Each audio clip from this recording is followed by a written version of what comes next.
Welcome everyone to another episode of Runners Roundtable in season 4. I am talking to inspiring female runners, and I have one of my most favorite people on the world on the podcast right now. It's Sabrina Ehmke. You have been, I think, on almost every single season, minus so honored. season 2. I think minus season 2, we didn't get into you as a run coach because the run coaching I feel like was really new for you. Yeah. When I was recording that season, but you're here now. And I will say you are someone, I met you through Team Sugar Runs, met you for the first time in person for the Chicago Marathon 2021. And it's just been, I don't know, for me, like runner love at first sight with you, just everything that I love you're that. doing. And you were actually the person who inspired me to go after the 6 stars, as we talked about it, and we'll get into that because that's part of the story, part of your running story that I want to focus this episode on is your 6-star journey. And what I really appreciate about your journey from what we've talked about is how you didn't place a time limit on that. And I don't mean time limit on finish line to start line time limit. I mean time limit in terms of getting all 6 stars. Pandemic came into play for that. Oof, but yes. before we get into that and before we run through your races, and if you're okay with it, I'd like to go in the chronological order of how you did each race. Tell us about yourself and one thing you're excited about when it comes to running for yourself right now. I love that question. It's something I've been thinking a lot about recently, as you and I have talked about before. But before I answer it, hi, everybody. Thank you, Stephanie, so much for having me. It is truly always a pleasure to talk to you. We just have so much fun when we chat. And I think it's not just that, it's also that we do get to dive into some deep topics. And I just admire your ability to be very thoughtful with what you do and how you live your life. So I appreciate you including me in this little piece of it for an hour or so. So I am a high school and college psychology instructor in Skokie, just outside of Chicago. And I am also a run coach. I am certified through RRCA, Road Runners Club of America.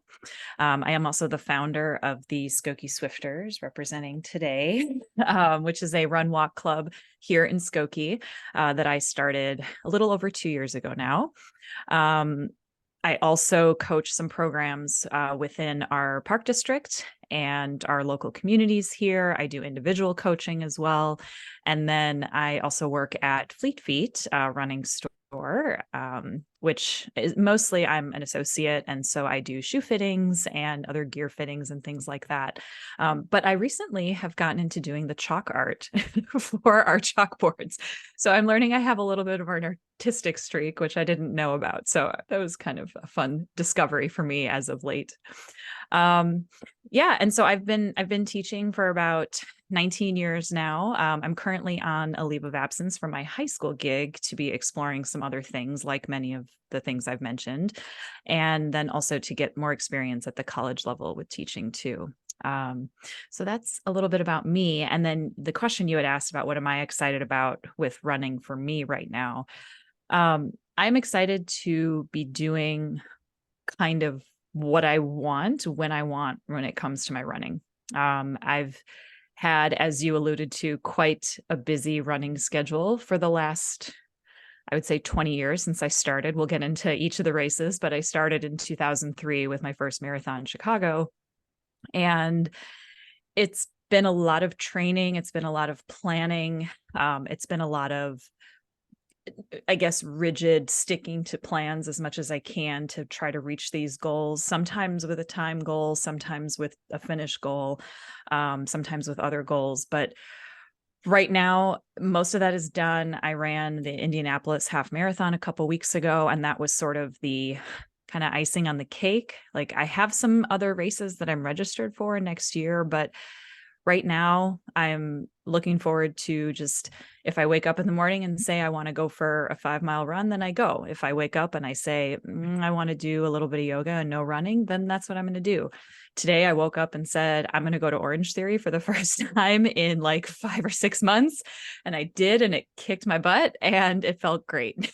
So I'm looking forward to getting back to some other aspects of fitness in particular that can contribute to running, and trying to keep it not so tied to a specific goal and leaving it open right now.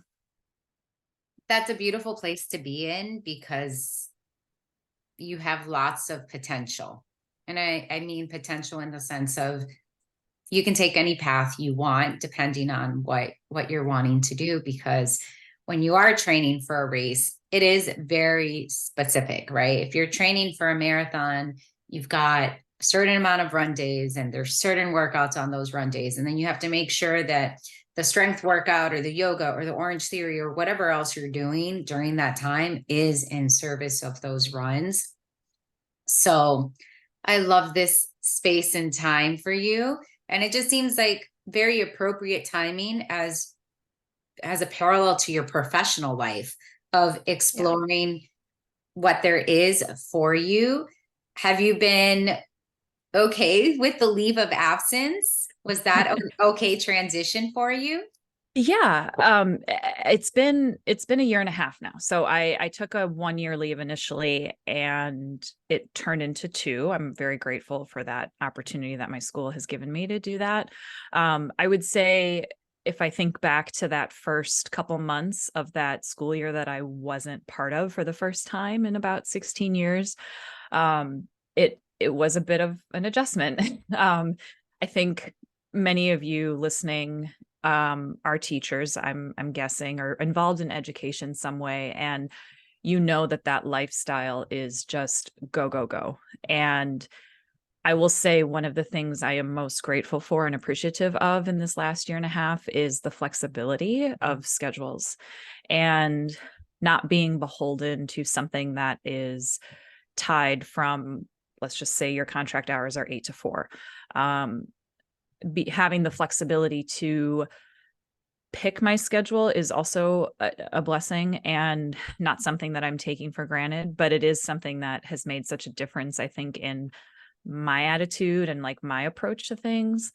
And so I definitely am used to it now, which makes it, a little bit kind of just a lot of thoughts going into whether or not I do decide to go back full time. That decision is coming up in a couple of months, so I have a lot to consider between now and then. But definitely an adjustment to begin with, and something that I've definitely gotten used to and appreciated.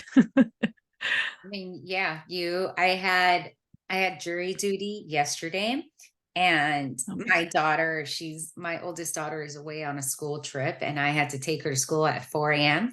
And as we're driving to school, she's like, "Are you excited about jury duty?" And I was like, "No, not really, because I just have stuff to do." Stuff to do. And she's like, "But they pay you." And I'm like, "Yeah, they pay me $15." Right. But and her response was, "But you always say money's money." And I told her, I'm like, "Yeah, money is money, but time is time. And while Yes. I'm there, I can't be elsewhere, or I can't, there is no price tag for me now at this point, just because I've been working for myself for so long. There is no price tag that I can put on my time." Like that's a really hard one. And I've had moments where I've thought, should I go back into my field, which is mental health therapy? And the thing that always makes me pause, and during the pandemic, I seriously considered it, just because I know that there's a shortage of mental health therapists, and culturally there's a shortage of mental health therapists.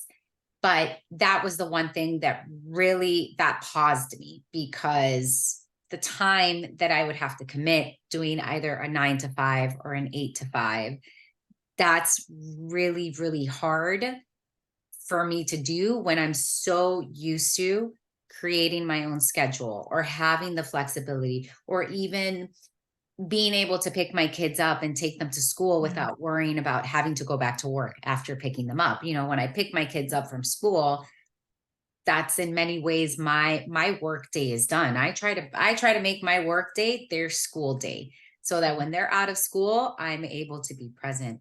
So whatever. Well, and I think, go ahead. sorry, I was just going to add to that about the time piece, because I think that's so important that sometimes, you know, and I think like, I think there's a bunch of like tongue-in-cheek type stuff we can see on social media, especially about like, if moms were paid, you know, for every single thing that they do throughout the day, you'd be making hundreds of thousands of dollars a year, which you should be paid that because you're amazing and moms are amazing. But just on that point about, you know, you're also probably doing things that you're not getting paid for. And that is such an important piece to remember, that sometimes when we do those things, we're doing them because we enjoy them, or because it brings us something, or it gives us something. And I think that's been another point for me about the flexibility of schedule. Running a run club, I don't get paid. And it's, not gonna lie, a lot of work. However, it's something that I really enjoy. And I'm also very fortunate to have so many people that help with that work. And you know, I think you have a very good community, especially within your running community, that you have of helpers. And so we don't do all this on our own. I mean, we do a lot of it on our own, but we also know that there's people we can rely on. And that has become another thing I've appreciated a lot about having my own schedule, setting my own time, and realizing it's okay to ask for help too. Like, I'm a very anybody who's listening who knows me is going to laugh at this. I'm a very type A person, and I like things a certain way, and I like to do things myself too. And asking for help has been something I've learned to do more. And I think it's valuable. You need to involve others in your community as well. Yeah. I mean, y'all, this podcast is a perfect example of what you just said, right? I don't get paid to do this. I don't get paid to do this. And I put in quite a bit of time on each episode, right? Like, there's the process of, even before we come to this episode, we're going back and forth in email and we're trying to figure it out.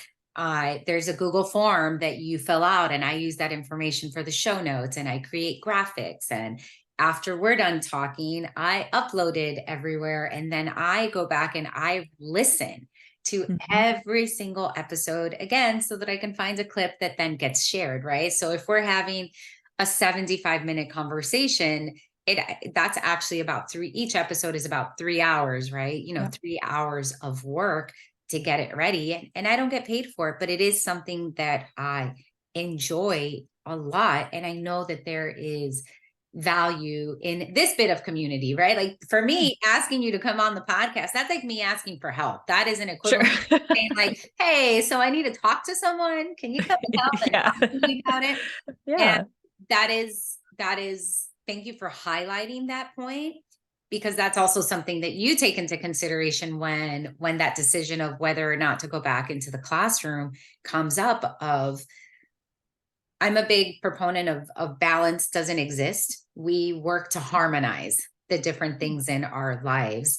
And that's something that you'll have to consider, of how do I bring all these elements of everything that I do into harmony, so that I don't burn out, or that I am enjoying what I'm doing.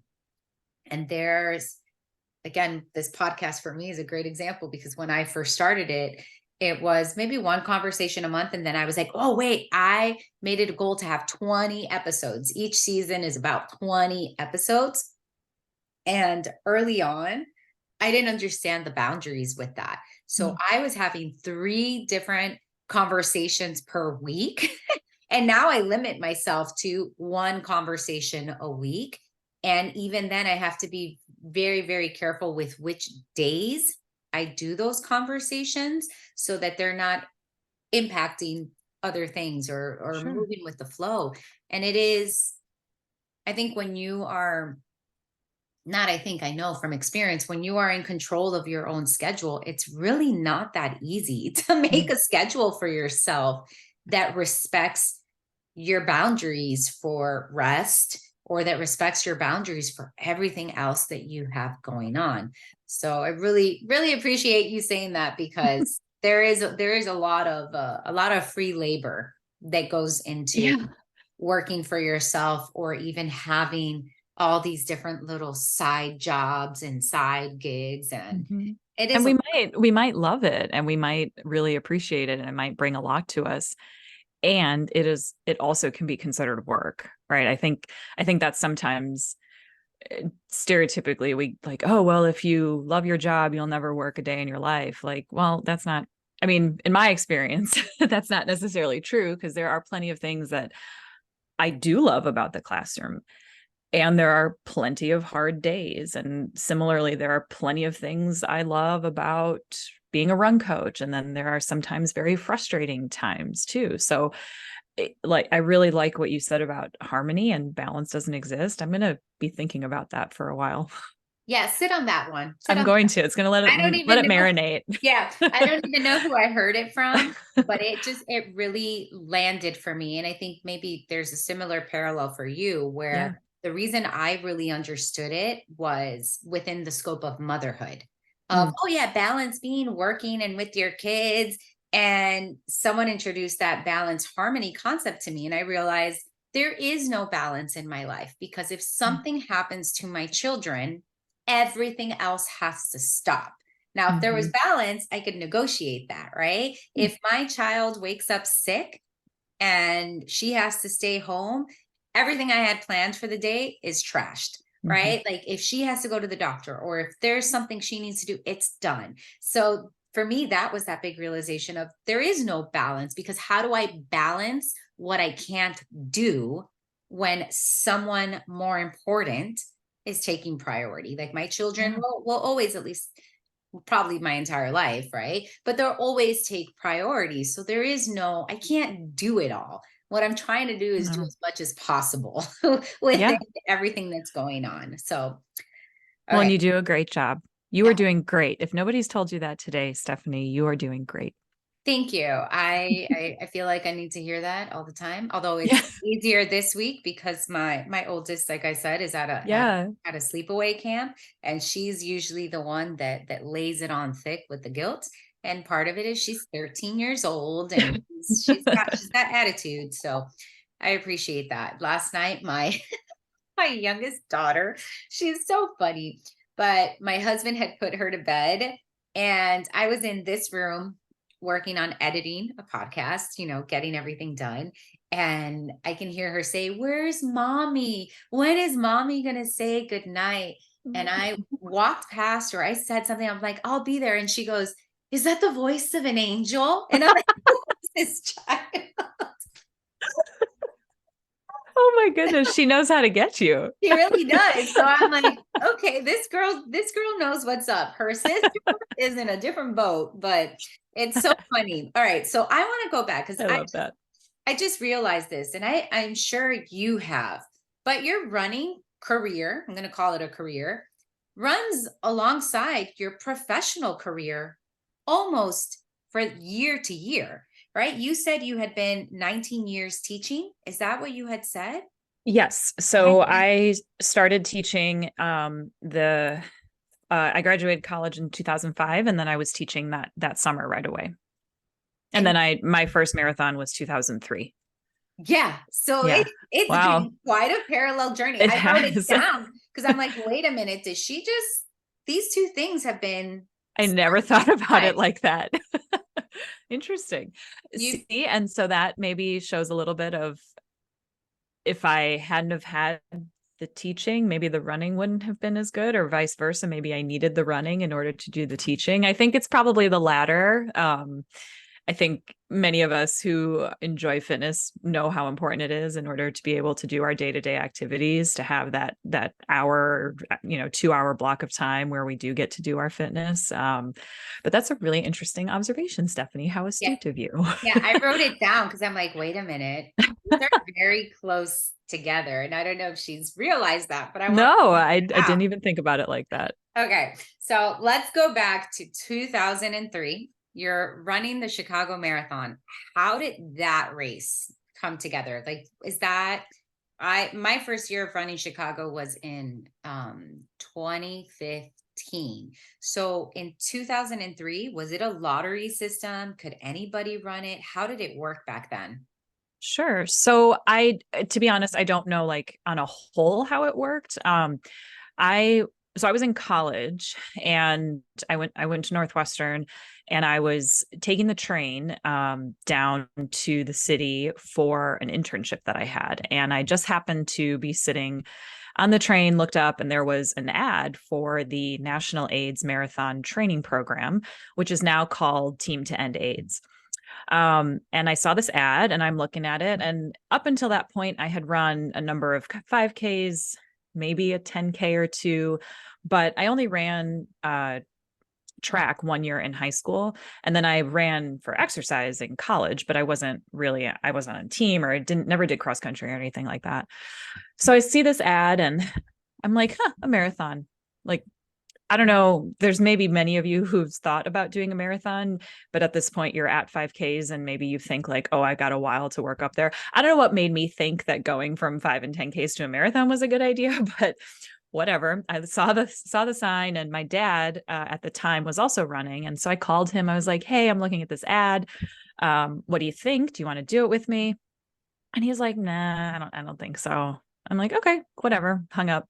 About an hour later, he calls me back. He's like, okay, sign me up. So we both sign up for this program, which was charity fundraising. So I think it was maybe $1,500 or something like that at the time. And we signed up for the program, and it was, a long run on the weekends with a group of people that was your same pace. And then they gave you training plans for throughout the week to do your maintenance runs. And I had an amazing group. That was 2003, and I still occasionally keep in touch with one or two of those people from time to time. We went out to dinner here and there. We got together outside of the training group. And that is, I think, what really hooked me into the marathon world, was doing it with other people, right? Realizing that I can run alone, but I don't have to. Mhm. And if I'm with this group of people, how much more fun is it? So got through to about, I would say maybe 7 weeks or so. And on one of our longest training runs, I blew out my AT band and I had to go into PT for a couple of weeks. So I think I had only about maybe not even 2 full weeks of going back into training before it was time for the marathon itself. So I don't think I got back up into some of those longer runs. I certainly never had like a peak week like we call it now. And I was still very new to this whole running thing. So just the thought of getting to the start line at that point and knowing that my dad was also doing the race, we weren't the same pace, but he was also going to be there, that made it so much more important. So I get, again, this is going back in the vault, so some of it is a little hazy, but I think it was about the halfway point that I just had to start walking. And so I ran the first half, walked the second half, but I finished. And I don't really remember the feelings of when I finished. I'm pretty sure I was happy. I'm pretty sure there were some tears. If you look at my finish line picture, I'm definitely doing one of these. But I don't have a very strong memory of any of that. I do remember saying, I probably won't do this again. And then a few weeks later, the National AIDS Marathon Training Program sent out an announcement about who wants to run Dublin, Ireland in 2004. And I was like, well, sign me up. So that's where I went next after that. At this time, were you even aware of 6 stars? No. And in fact, my history on this might be wrong. I don't think it existed yet for the recreational runner. And the reason I think that, and surely I can go back, and of course anybody can verify this by going to their website, but part of the reason I think that is because that marathon, 2003 Chicago, doesn't count for me in my 6 stars. I think they started it in 05 or 06 because my 08 Boston Marathon, thank goodness, does count because I maybe could qualify someday, but I just am not at the point where I want to work that hard to improve my times. And fortunately, again, Team to End AIDS Now, at the time National AIDS Marathon, they had some charity spots for Boston in 2008. So I knew that Boston was important. I am embarrassed to say I didn't understand. Actually, I'm not really embarrassed. I don't know, girl, don't be embarrassed. Listen, I lived in Boston from, I think 2005 to 2009. And I knew that the Boston Marathon was a big deal in the city. I mean, every marathon Monday, we would go out and we'd walk along the course. We lived right by Fenway Park. Oh, nice. And it was great. So we could walk different points along the course.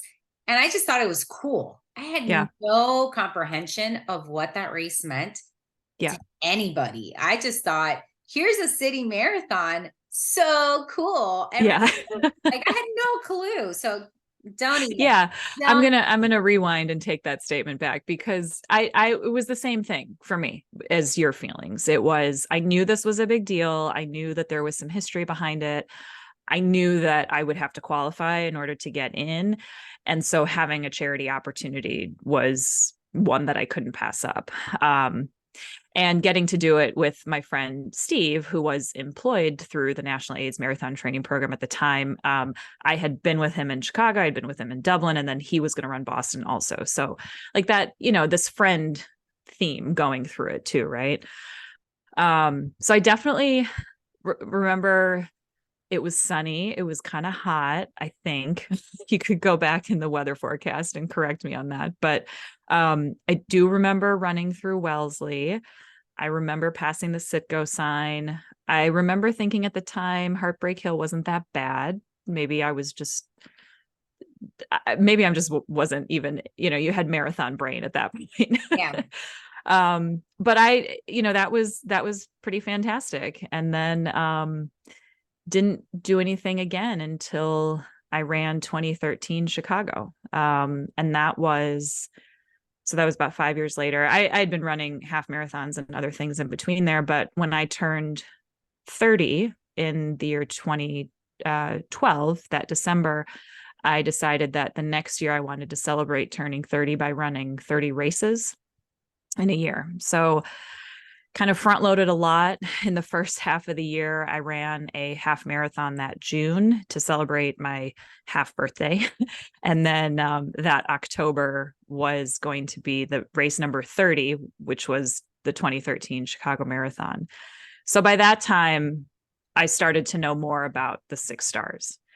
And a few years after that, it kind of coincided with something in more of my personal life, which was reconnecting with a lot of family that I have in Germany. That sort of happened around the same time. And because of that, I said, well, why don't I enter the lottery for the Berlin Marathon and just see what happens? And I entered for 2017, got in, but then got injured. And fortunately, they allowed me to defer to 2018. So ran that in 2018. While that was happening, I managed to snag a spot with Team Paws Chicago, an animal welfare fundraising nonprofit group, to run London with them in 2019.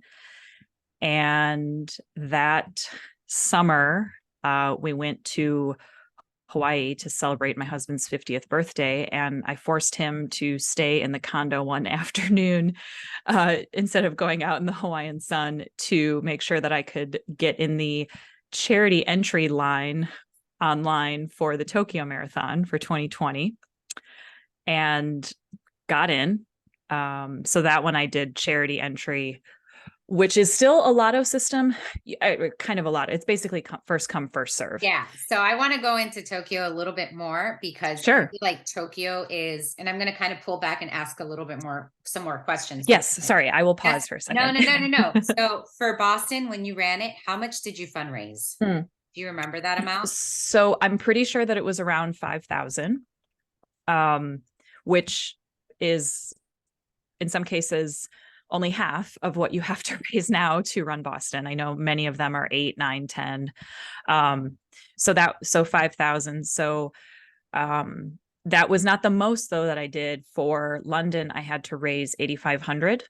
And I managed to be their top fundraiser that year. I'm very proud of that, with over $9,000 in total fundraising. So more importantly, what I'm grateful for is the community that keeps giving money to these causes that I ask them to. When you're a charity marathoner, you have two jobs. One is to train for the marathon, which is hard enough. And the second is to ask people for money, which is even harder sometimes. Yep. And not only are you asking for money, you might be sending those emails out, which is one thing, and that's hard enough. You might be hosting special events, which is something that I did quite a bit of.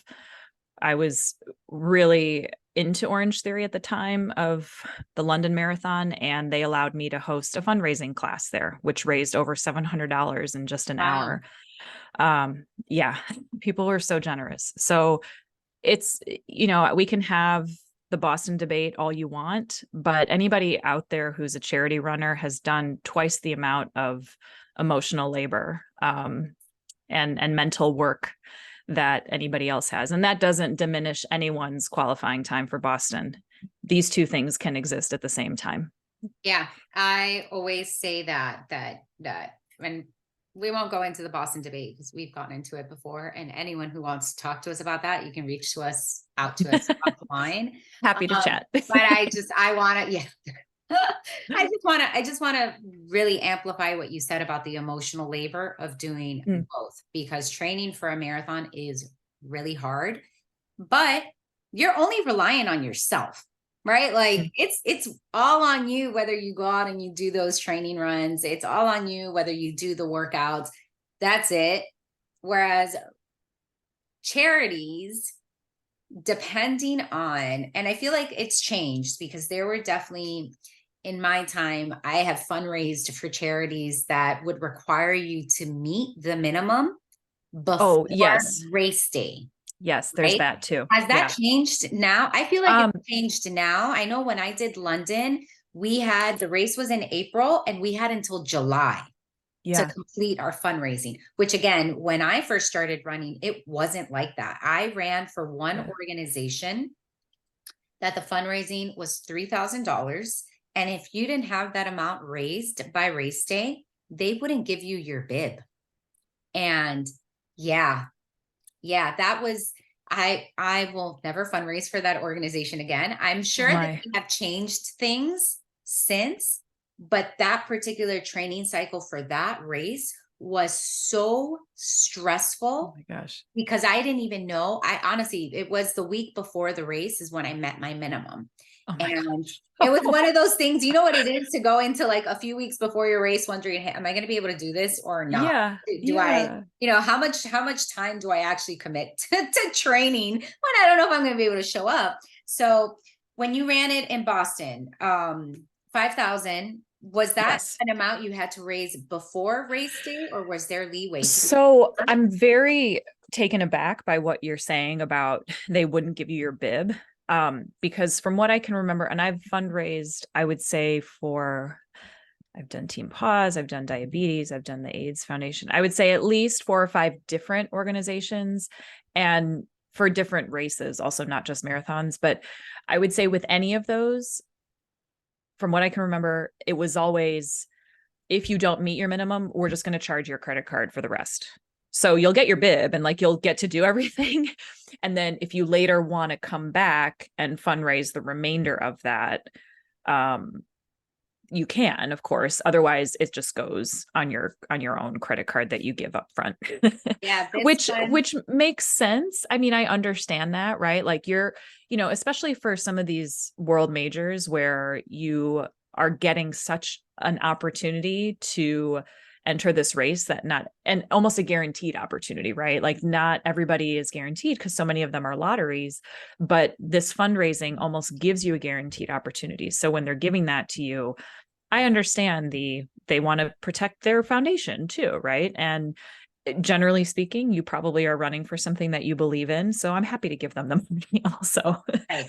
Right. Yeah. All right. So Boston was National AIDS Yes. $5,000. When you ran Yes. Chicago, was that through the lottery or was that as well through charity? So I've done Chicago 3 times. 2003 was through National AIDS. 2013 I did with AIDS again. Wow, I can't remember. That was definitely a charity one. And then I ran Chicago last year, and that was not intentional.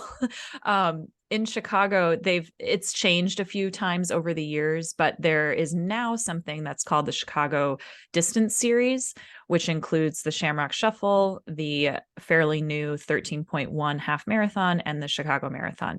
When I was doing it, it was still under an old structure where if you ran the Shamrock Shuffle, I think it was like 6 or 7 times, you got not a paid, but a guaranteed entry into that year's marathon. So I got it last year. And I don't know why I thought I should do it, but I was like, well, if I do it, then that means Tokyo will be marathon number 10, which sounds like a good number to retire on. So let me just do it. Yeah. All right. So I love that. Yeah. I get into Chicago now through legacy status. That's how I'm Oh, able to do it because I've ran it 5 yeah. times in 10 years. And I've done the math and I'm like, if I just run it every other year, then I can have legacy status for the rest of my life. Um, Runner's math. It's so great. it's runner's math. So that's how I'm signed up for next year's Chicago Marathon. Yay, you're coming to I'm Chicago. totally coming to Chicago. I'm so excited. I can't wait. All right. So then Berlin, that one was a lottery. Berlin was lottery. Okay. Yes. Berlin was lottery. Then London, you did Team Pause. Correct. And that one was, okay. So London, was there any difference in the signing up as a charity runner between Boston, Chicago, and London? Or was it just you find the organization, you apply, and then they accept you type of deal? So that's a good question. So I think now the Chicago Marathon has a list of like vetted or selected charities, which is quite a large list. So there's plenty to choose from. And then you apply to them directly. Team Pause has a separate sort of structure where they actually have entries into many of the World Marathon majors. And so you can choose from that list and apply to one of those if they have spaces. And so when I looked at their London availability for that year, because this is the thought process, right? It's very similar to yours. Once I ran Berlin, I said, well, I'm halfway there. I might as well try to run these other 3 and see if I can get this 6-star medal thing that everybody seems to be talking about. Oh, how naive.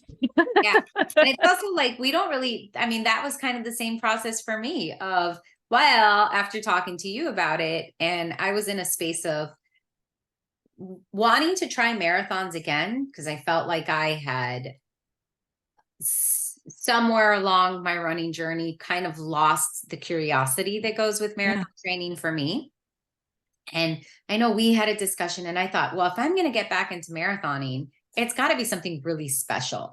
And there's something really special about 6 stars. And at that point, I thought the same thing. I'm like, well, I have 3, right? I've done New York City, I've done Chicago, I've done Berlin. So maybe I can try to get into London. And that was my thought process of, if I get into London as a charity runner, then we'll see everything else that we do. And it has changed a little bit. I would say it's still not perfect in terms of Abbott's approach. They did create a special program for people trying to get their 6-star, but Boston and Tokyo are still the hardest ones to get. Like, you have to go into, for that particular lottery, already having 5 stars. Yeah. So according to that system, Boston or Tokyo have to be your 6th star. And I actually had that realization maybe a month ago of, I'm going to have to run one of those for charity. And which one is going to be the most realistic one for me to do? So now that I've kind of put that out there, can you talk to us a little bit about how running for charity for Tokyo works? Yeah. Because it is incredibly unique. I had one of my friends break it down for me because I asked her, I'm like, wait, now that I'm looking into it, I don't understand how this works at all. So Yeah. can you break it down for us? Sure. So I will just say with this caveat that when I applied, it was pre-pandemic, and then 2020 happened. And so that's when I was supposed to run. And excuse me, everything, we got delayed a year, then we got delayed another year. So I was finally able to run this year. So how I applied for the charity run is possibly different than how it is now. So I just say that caveat with anybody who's listening who's like, well, that's not what I had to do when I applied in 2022. I totally understand that. So in 2019, as I mentioned, we were in Hawaii and I forced my husband to skip his paddleboarding session for the day. No, not really, but he was happy to sit and watch the news for a little bit. But basically logged on at a certain time in Japan time, which fortunately, because we were in Hawaii, actually worked out because it was almost exactly like 12 hours later. So the timing was perfect. Logged on to their website. The computer crashed a whole bunch of times because everybody's trying to log on. You log into their charity portal. I think we got to like preference 2 or 3 different charities. The one that I ended up was my first choice was, I think it was called 4 Peace Wins or 4 Peace Wins. It was basically another animal welfare charity where they rescue dogs who are in, like traumatic situations or in natural disasters, and they rehabilitate them. So that fit right with what I had done before with Pause. So you preference those. You put in your credit card info. They charge you $1,000 up front, which is considered your charity donation. And eventually, once the computer stopped crashing and once the website stopped crashing, it was a bit of a wait, but I finally got an email later in the day saying, you're confirmed. So basically, it's an upfront donation of $1,000, which then takes you to a website that is then created for you to continue fundraising if you want. But I will admit, I was at the point where this is my 6th star. Here's the money. I'm done. I'm going to continue doing fundraising and other good deeds in my life elsewhere, but I'm not interested in pursuing this anymore at this time because this is the main focus. This is the last one, and I've done so much already. So if that sounds a little harsh, well, it's where I was at in that moment, and I got the entry and then waited 3 years to run it. So, but at that point, you're pretty much confirmed. And then from there, once the regular entry, the lotto happened, then they set you up with your race website and everything like that. Yeah. Okay. So it has changed. I will tell you. Okay. It has changed. And again, because I had to ask a friend, I sent her a voice note. Yeah. I was like, can you explain this to me? Because I'm looking online and I don't get it. And I just don't understand. So it's similar, but different, but now you bid, right? So there is a minimum, but then you go in and you bid how much you're willing to fundraise.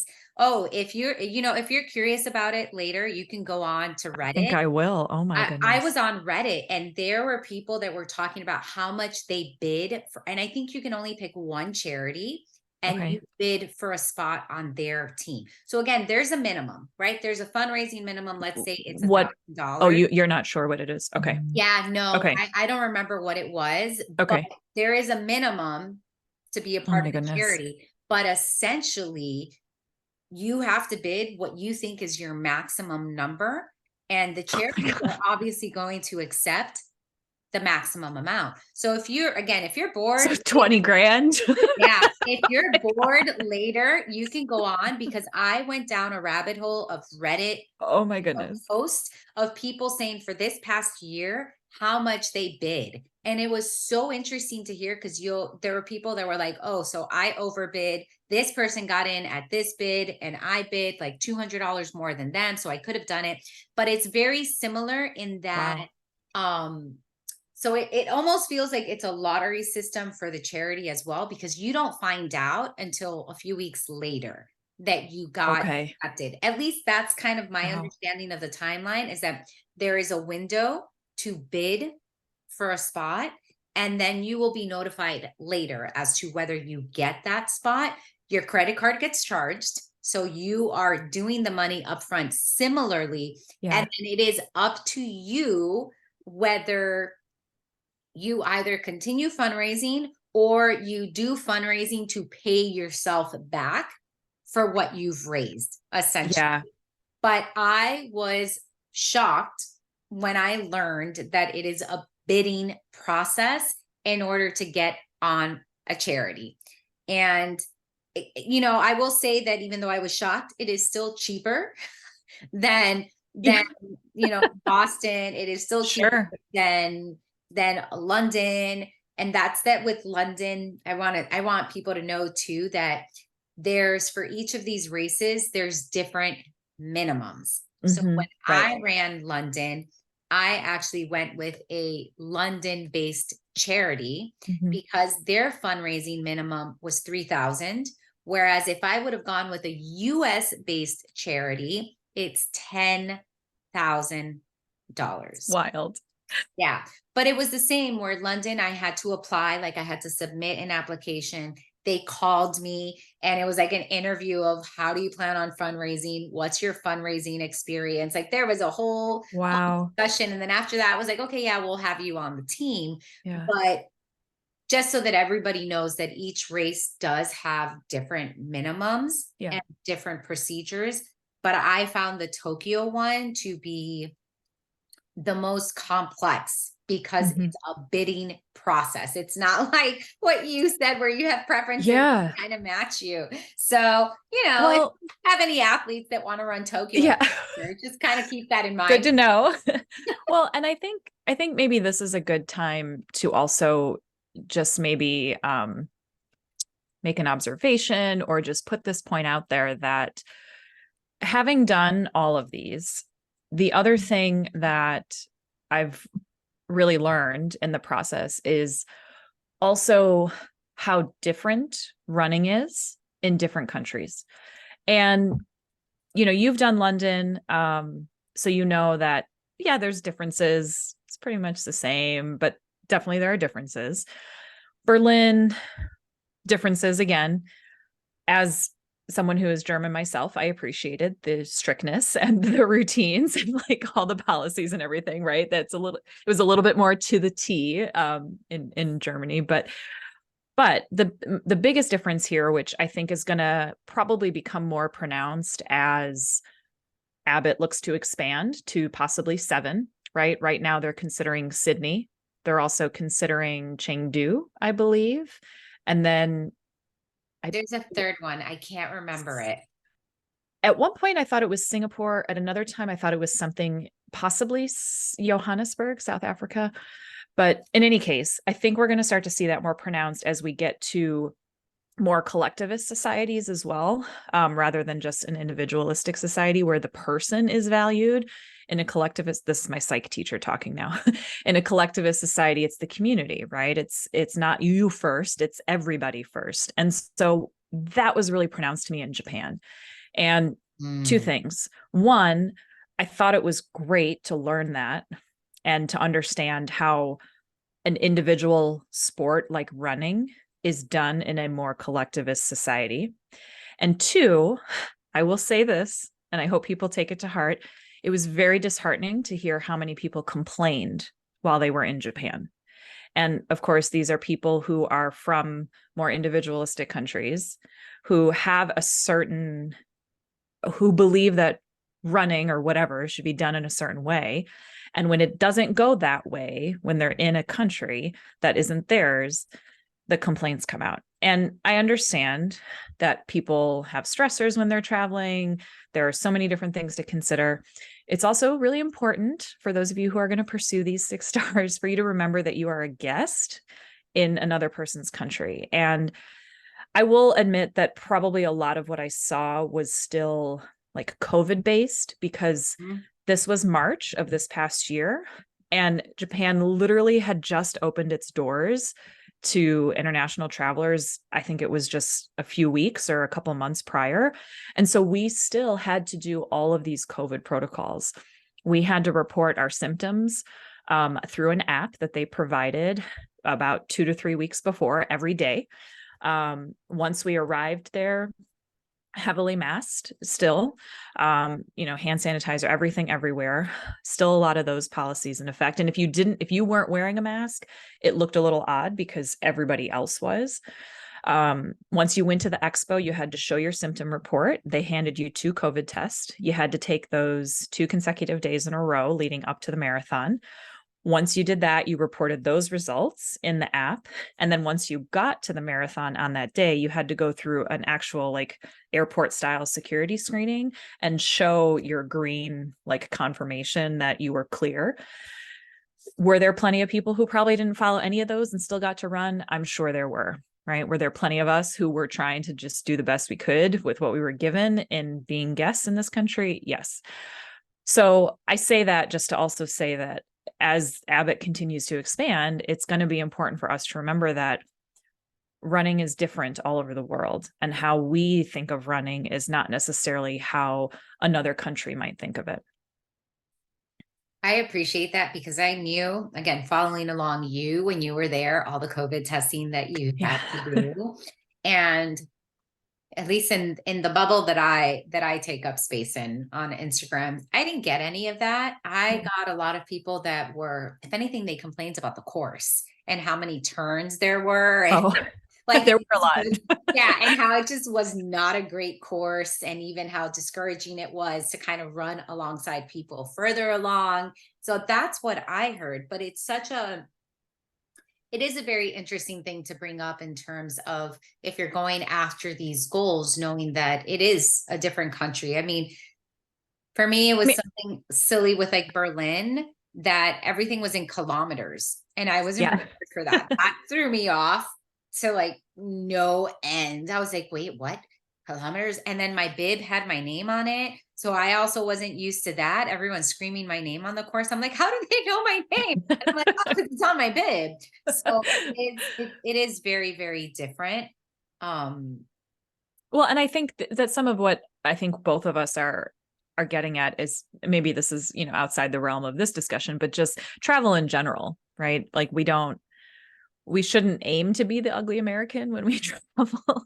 And certainly there's plenty of ways that we do that in our own country too, but how much more important to try to learn and understand other people, because that just helps you too. I mean, it's part of, I would hope that part of people's desire to do Abbott is to see those countries as well, and to learn about those places. And understandably, not everybody can spend 2 weeks in a place when they are going to go run a marathon. Sometimes you're in and you're out, but at least in the time that you're there, I encourage you to try to have some sort of unique to that country experience, because that just gives you much more understanding of other people in general. Yeah, I agree. And it's so interesting. And I'm going to ask a question, and we don't have to dive deep into it. I'm going to say this already, because obviously I have not done Boston and Tokyo. And like I shared earlier, I will probably be fundraising for one of them. And that's going to be a big factor for me in terms of whether I do continue to try to get this goal, especially if they're going to change it on me and it's going to be a 7-star journey and not 6-star. So all of a sudden. So you said earlier how I didn't have any time constraints on this. Well, when the pandemic happened and I'm like, oh my gosh, when are we going to actually get to run this thing? And then in that time, they announced that there was possibly going to eventually be a 7-star. I'm like, I got to do this before the 7th one. Yeah. Yeah. That's kind of where I'm at, because they're, at least with Sydney, I think it's very possible that 2025 is the year that they add Sydney. And my timeline at the moment is 2025, because I'm not in Boston, or I'm not doing Tokyo 2024. So that really does kind of play a different, it adds another layer of planning to it when you're thinking about the logistics of doing these races. And again, we talked about how training for a marathon is really stressful. And I'm very much so in this space of, with a Boston race, again, even though Tokyo's is a little bit more complicated, doesn't bother me because it's still a manageable amount to either give as a donation or to try to pay myself back. But Boston this year, I mean, we're talking about $10,000 for those charities. That is a very, very large amount to fundraise. And honestly, that's not an amount I want to fundraise. Like, I don't want to put that kind of work into it because I know how much work it was to fundraise $3,000. Yes. Now we're going to triple that. That's even more. And I don't want to run that race bad enough to fund the rest of whatever gap there may be. So I think if anyone is listening to this and they're saying, Sabrina, please give me some kind of strategy. How do I best approach these 6 races? What would you tell them? Oh, well, so I guess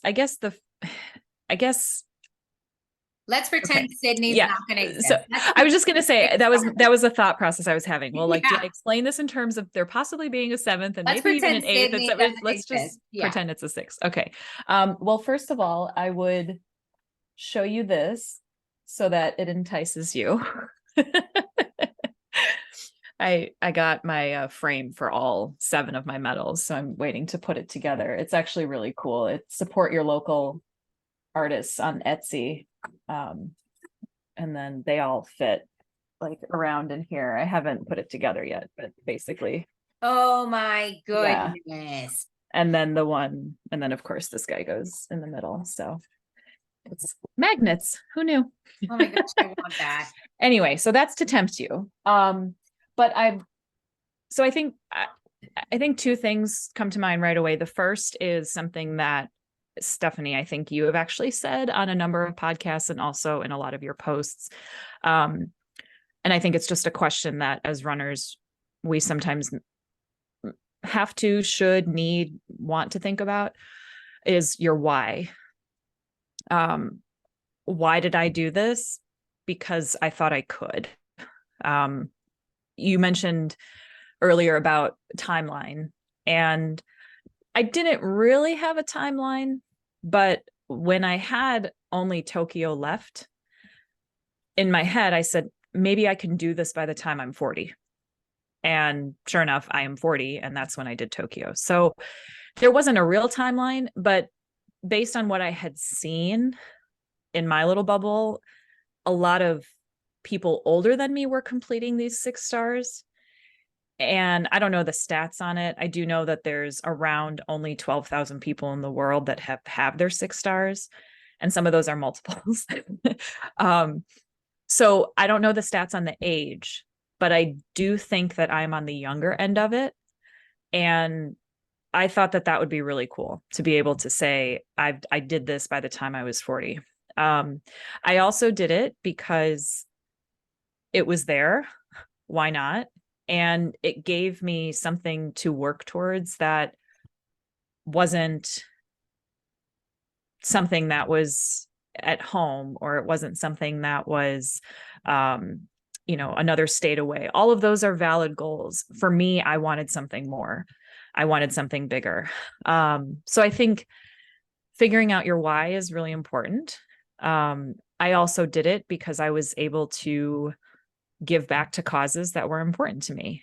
And it helped me to connect with my community in a different way also. And whether you're going to be a qualifier by time, a lotto entry person, or a charity fundraiser, I think it's important to consider about why you're doing that.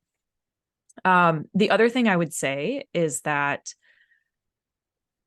recognizing if you are able to do these, that there's a great privilege that comes with it.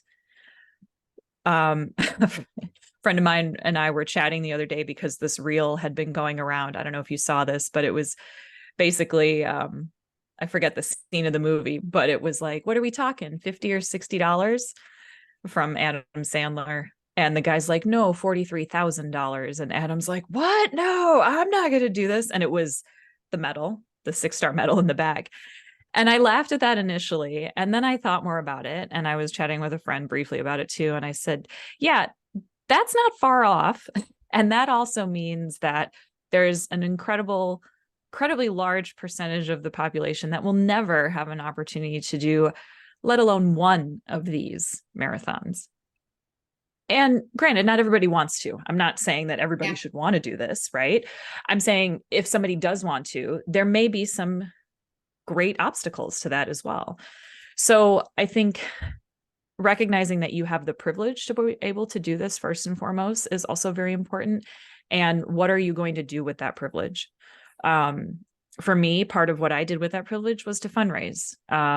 And certainly it was a two-way street, right? Like they provided me the opportunity to get into these races, which is what I wanted to do anyway, but I also wanted to give back. So I was able to bring them money. So I think, you know, it leads back to understanding your why. The other thing is, I think there's a lot of pressure if you are somebody who follows within the 6-star realm bubble, whatever you want to call it on the socials. There is a lot of pressure to get them done. And my journey was 20 years. Now, granted, when I ran Chicago in 2003, I didn't really know it existed, but I still count that as part of my running story. And I still count that as part of my 6-star story. And I think I see frequent posts sometimes of like, this guy's going to run all 6 in 1 year. And my guess is that he's sponsored in some way, and hopefully he's getting some funding for that. But it's also your own story. So you get to write that however you want. And whether you do them all in 5 years or you do all of them in 30 years, it's yours. And nobody can take that from you, no matter what happens. And with social media, especially, it's so hard not to do the comparison game. But I think the 6 stars are nothing to laugh at. It takes a lot of work and time and planning, and yes, of course, money. And if you have all of that and you can do it, then the time shouldn't matter. It's your time, it's your story, your journey. And certainly if you want to go out and try to do all of them in 5 years, more power to you, right? That's your story. And I would just encourage everybody to not compare themselves to other people that are also chasing them. Of course, it's sad when you don't get into the lottery. We can make jokes. Nobody ever gets into the London lottery, right? Nobody ever gets into Tokyo. Who is getting into these lotteries? Because nobody ever seems 10%, 10% of the right. thousands and hundreds of thousands of people that are exactly. Yeah. So, you know, of course you can, you know, have any of those feelings or whatever, but I think it's important to just be realistic about the planning too. You know, and respecting your body and what goes into it. I mean, doing 6 marathons in a year, if you're not a sponsored athlete, is a lot anyway. Yeah. I think and yeah, you're touching upon the issue of accessibility of these races. Yeah. And that's a big one. And that was something that I feel like it comes up quite a bit. And the discussion this year was even bigger or just louder with the Boston Marathon, and how that race isn't accessible for multiple reasons, right? Like it's not accessible for those who cannot qualify pace wise. And then it's not accessible for those who can't fundraise $10,000. That is a significant amount that goes to your, you know, what's your social network? What's your social economic status? There is a lot that is left unsaid when we're talking about a fundraising minimum of $10,000. There is a lot that is left unsaid as to who can do that.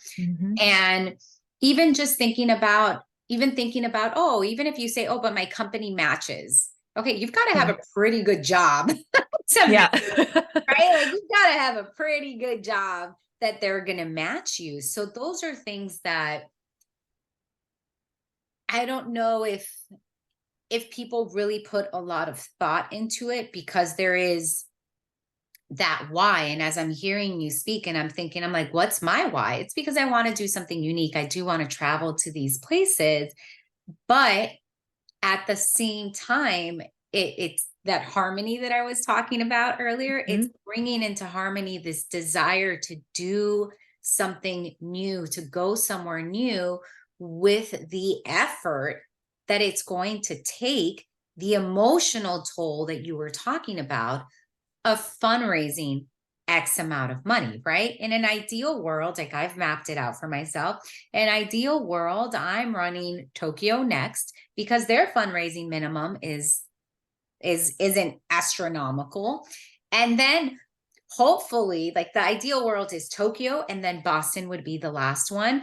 And Boston, I would get into through the 6-star journey program. And even then, there's no guarantee because I forget how many spots. It's somewhere between 250 to 500. A couple hundred, right? Yeah. That they set aside. And it's one of those things of cool, even if that's the goal, there's no guarantee that that'll be the next one or the next one, or even if adding that element of there being a 7th star of, is that going to change? Is that race now going to change its protocol for accepting people into the race? Right.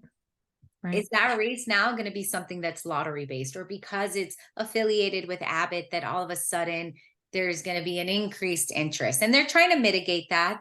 I don't know if you had seen that announcement that anyone who runs it next year gets a provisional star. I did see so that. They're definitely trying to mitigate that.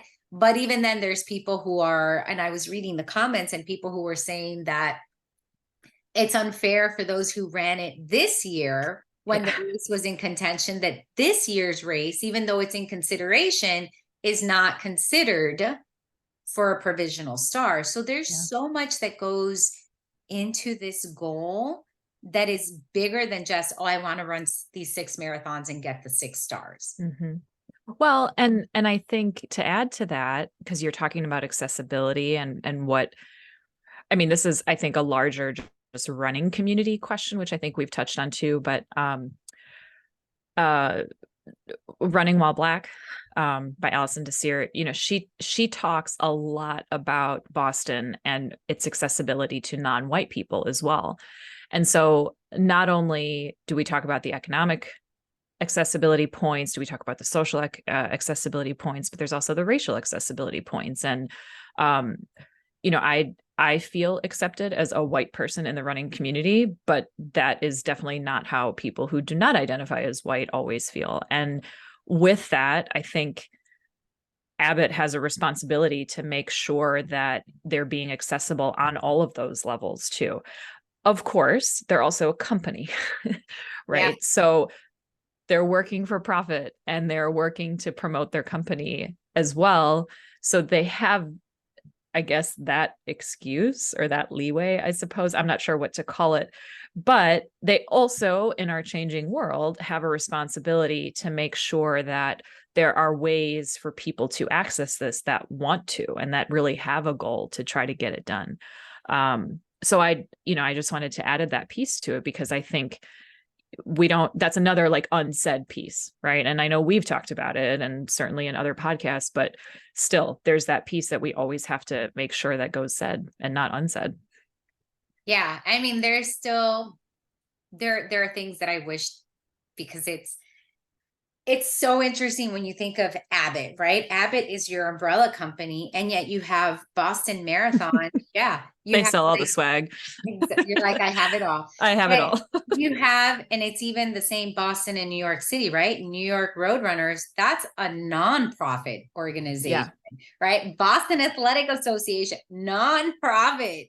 So the way all of that comes together, it does, again, most people aren't going to think about this stuff. They're just going to think, I want to do the race and I want the medal and all of that. Sure. But those are all factors that we do have to consider if we are wanting the sport to be better, because even something I would love, and I haven't seen it and maybe I'll never see it, or maybe it's been out there, but I would love for Boston Marathon to come out and show more praise for the charity runners. And, like, as you're highlighting the person who wins the race, how about you also highlight the person who fundraised the most, something like that, where you are highlighting that this person is working just as hard, maybe, and to your point, maybe even harder to meet that. So I would love there to be that discussion, or that just put out there more, so that as we praise the people who run the fastest, we're also praising the people who are fundraising the most, or have a very, even if you're not fundraising the most, right? You have a very powerful story for your why, for your fundraising there, highlighting those stories as well, so that instead of it being and again, we're not going to get into it, but I'm just sharing it because if you're not familiar with a race like Boston, instead of having it be that the charity runners are taking spots away from your earned runners, right? Your earned spots because you qualified. I think if they did that, and if they highlighted more of the people that are, in my opinion, probably funding the race to begin with, right? Yeah. There's something to be said for that. Yeah. I think that would also help everyone in making these races feel more accessible, that I may never be able to run the time you run, but I can hear your story about how you brought your community together to help you raise, how you did that Orange Theory class and raised $700. Now that might feel more possible for me than running, my age, running sub 3:30 or 3:35. That I don't think that's what you said. I don't think I want to work that hard. Yep. But now there's the possibility of an Orange Theory class. So again, the accessibility piece of, with these races, there is a legacy to them.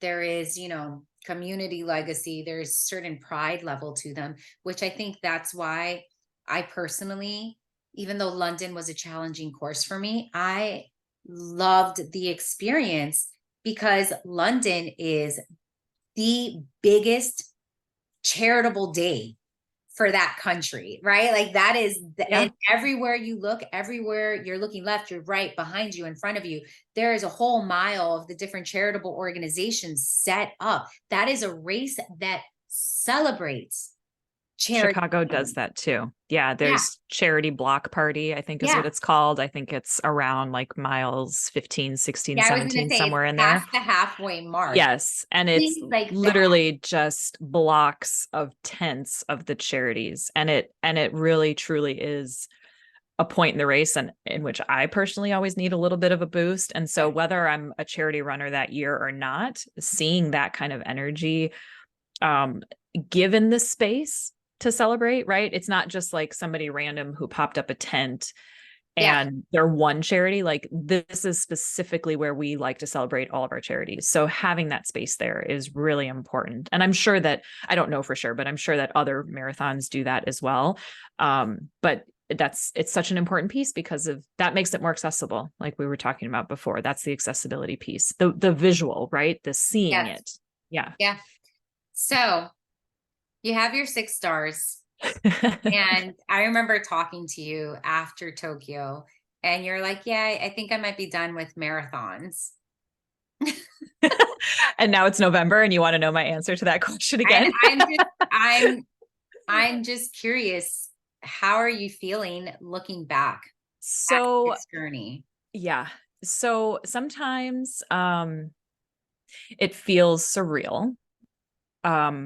Sometimes, this is maybe going to sound a little weird, like I forget that it happened.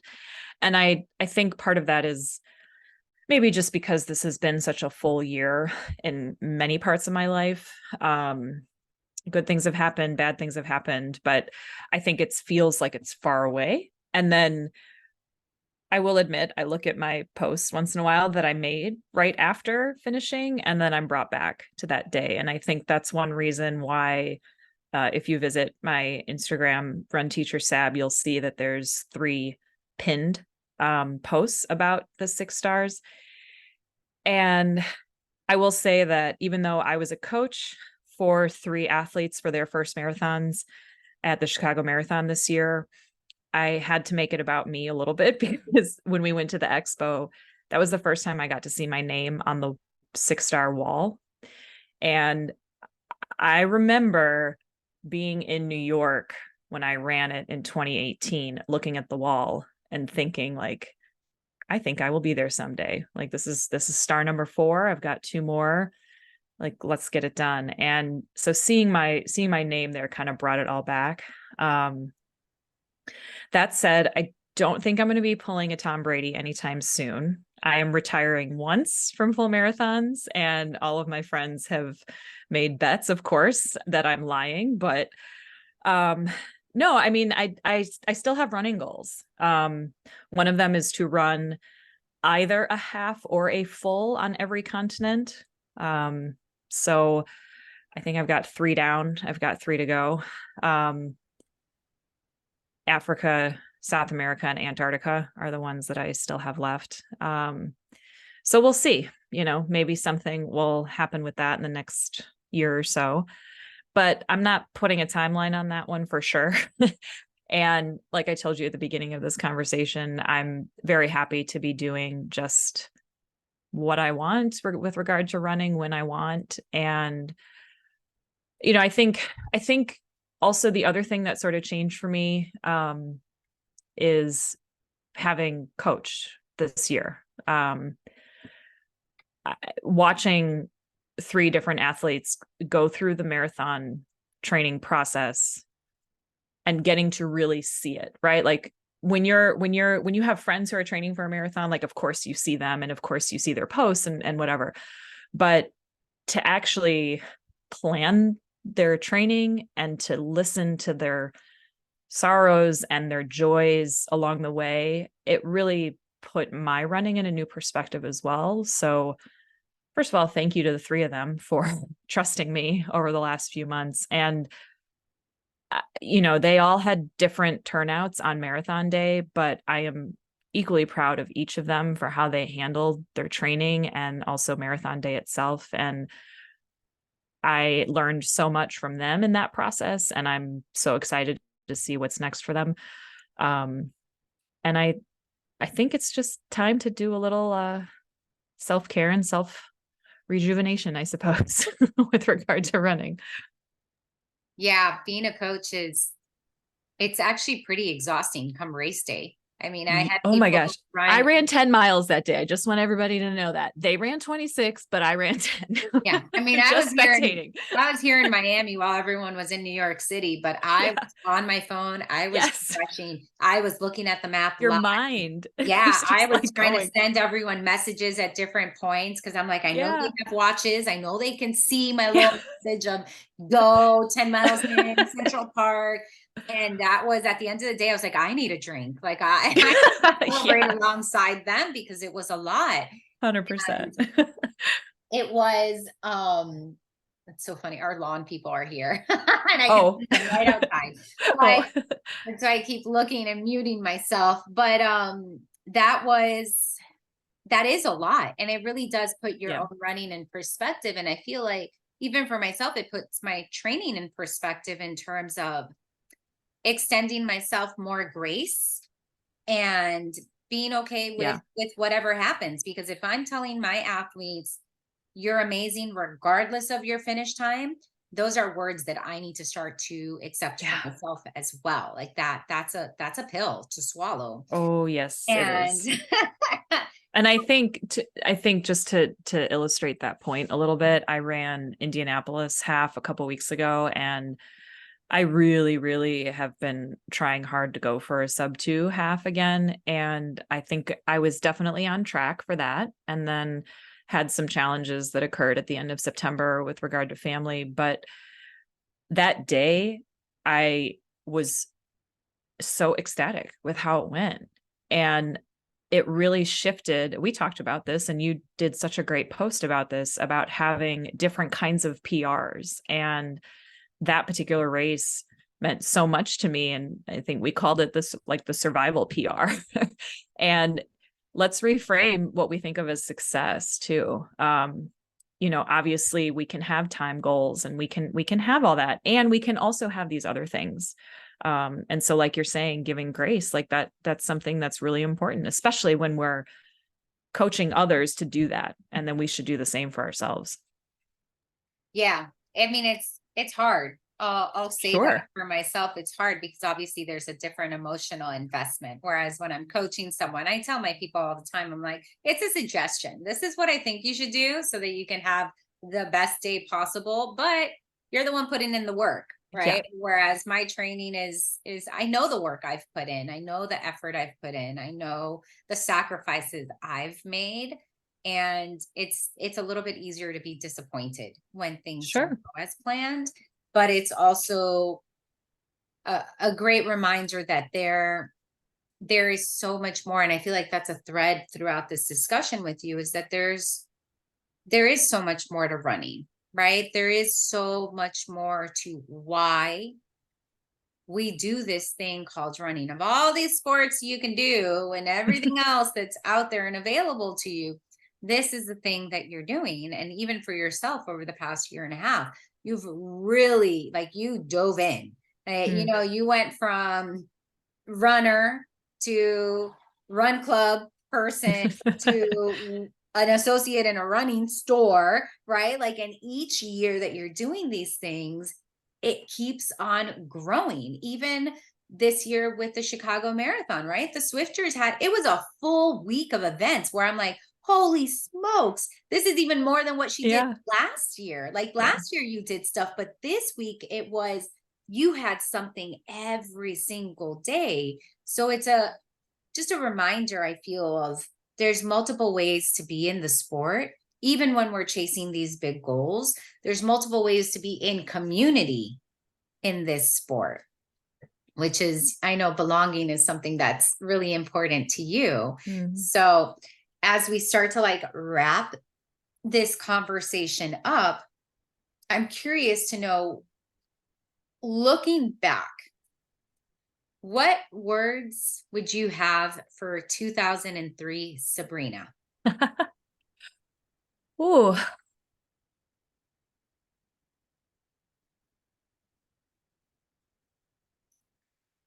Um, I would say get ready because you have no idea how much fun you're about to have. That's it. I would, obviously there's going to be challenges along the way, but you have no idea where this running thing is going to take you. It's been a gift. So Oh, that just gave me kind of chills. Think back to yeah, my little self. your little runner self, right? Like anytime My I see pictures, baby runner, Sabrina. yeah, like I started running in 2012, so I'm a decade behind you. And when I look at those pictures, It's a decade's a long time. yeah, but when I look at those pictures, I'm like, oh, Yeah. baby stuff. Like, oh, so I can't even imagine, Oh 10 my years gosh. from now. Actually, if you can just indulge me for a second, I Of just went through a course. whole bunch of stuff at my parents' house and pulled out like all of my old marathon stuff. And I came across like the actual, oh, well, this one's from Boston, but this is The newspaper. the newspaper. I still have like all of this stuff. Look at that, 21,000 finishers. And then here's the 2003 Oh my gosh, yes, Chicago Marathon. when they used to mail you the magazine. Yes, yes. Like this is the program. This has, oh, yep. Look at, it used to be sponsored by LaSalle Bank. So I'm not somebody who keeps my bibs, but I do have all my World Marathon bibs. So I was glad to discover this because I got kind of worried that I Oh, still didn't have the first one. But anyway, that's for another podcast, yeah. running memories. Running memories. I I appreciate that because I am someone who keeps all of it. Like I have Yeah. containers upon containers of all my medals, all my bibs. If there's Yep. posters, if there's anything memorable from a race, like I've taken it. And Yep. because they are such snapshots in time, very, very vivid, at least for me, very vivid snapshots of this is where I was in life when I did Mhm. this thing. And I'm so grateful that I did the thing. So For sure. let us know, where do we, there's the lawn. I don't know if you can probably hear it, but No, I can't. where do we find out more about you and the Swifters? Sure. So you can find me on Instagram at run_teacher_sab. You can also find the Swifters on Instagram at Skokie Swifters. We also have a website for the Swifters, skokieswifters.run. Very easy to remember. And our club is not just for people who live in Skokie. So if you are in the Chicagoland area and want to come check us out, please do. We always love to have visitors. And certainly if you're visiting from out of state and you find yourself in the Skokie, Chicago area, we actually had a friend come to visit us from Oregon who was here for the marathon, and she was staying in Skokie, and she looked us up and she came and joined us, which was great. So please, anybody is welcome anytime. I can't wait to go and visit and see y'all next year. I'm so excited. Stephanie's been one of our out-of-state ambassadors this year, and we are so grateful for everything you've done to promote us and also just to support us. So we are excited to have you meet everybody in person next year. I can't wait. I can't wait. That was one of the things where we were talking about the Chicago Marathon. Deborah texted me and she's like, "We have to go." And I'm like, "I know. I wanted to go. Like, I was already planning on trying to go there as many days as possible so I could hang out with you as many days as possible." So that was something that we were like, Chicago next year, we've got to do it. Like, we've got to go. We've got to go support. Yay. So that we are thinking about you, and it's been such an honor to be your friend and to see all the way that you're growing, because it is, for me, it's very inspiring in terms of, you know, even when you started the Swifters, it was, you just wanted to start it, and to see, and y'all really go follow the account on Instagram and go down that rabbit hole of how many people they started with to how many people you are all with now. Right. It's been very humbling. It's been very humbling. And the support from our community is amazing. And, you know, I think one of the best things is, and this was intentional with the creation of it, a run/walk club. So I think one of the best things about our community is that we have sub 3-hour marathoners who are hanging around with people who only want to walk, and they're equals at our club. So truly, we do mean it when we say we welcome everyone. And I love that. I love it. That's what I want in Miami. Come on, people. You're doing great with the ladies. I love watching that. Ladies, we're doing it. I'm trying to do that with the ladies. You're doing great here in Miami, because there's, you know, safe space to be that road walker, especially as a woman. It can be really, really intimidating to go somewhere and think you don't belong. So it's all, you know, we're doing what we can to kind of break down these barriers. But any final words for us? Just that you are hopefully you found something inspirational in this talk, and it's important to remember that it is your running life alone.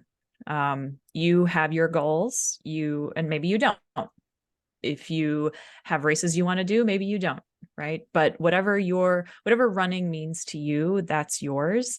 And I wish you the best in your running adventures, whatever they may be. And Stephanie, thank you so much for having me. It really, like I said at the beginning, it's always fun to talk with you, and we get into the fun stuff, and then we also get into the deep stuff. So to have a friend like that is important, and I appreciate you. This is why you're one of my favorite people, because we can talk about it all. We can talk about stuff, and then we can be like, this stuff is controversial, but yes. So I love that. I love that we get to do that. All right, y'all. Thank you so much for listening. We'll see you on the next episode. Bye.